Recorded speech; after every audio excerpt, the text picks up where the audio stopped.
Hey guys, in this video we're gonna talk about TikTok Lite profile views not showing. So let's say you have a TikTok Lite and you have a account right here, and let's say you're right here and you're here and then you're here. Sorry, and just click on the bottom right corner, you will see me, and then you will see like an eye icon. So when an eye icon right there, press on that. So here you will see all the views, people that goes to your profile picture right there. There you go.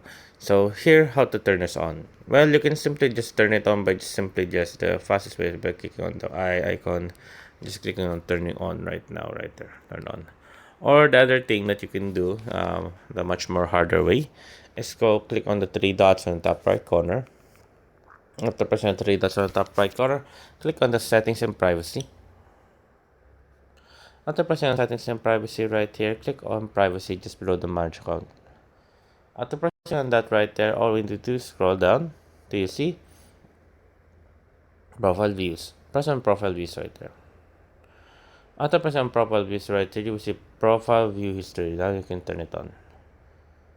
There you go. Once it's turned on, now when you go back, and click on the eye icon there. There you go. It's a little bit bugging, but let's just turn it on as well right there. There you go. There you go. And now refresh, and whenever you're gonna see right there, every person will visit you right here, you'll be able to see them. It's just that, and vice versa. Whenever you're gonna visit person, they'll able to see you because it's on as well as yours. But anyways, there you go, guys. Hope you guys enjoy the further question concerns. Let me know guys. Let me know as soon as possible. And there you guys. Thank you guys.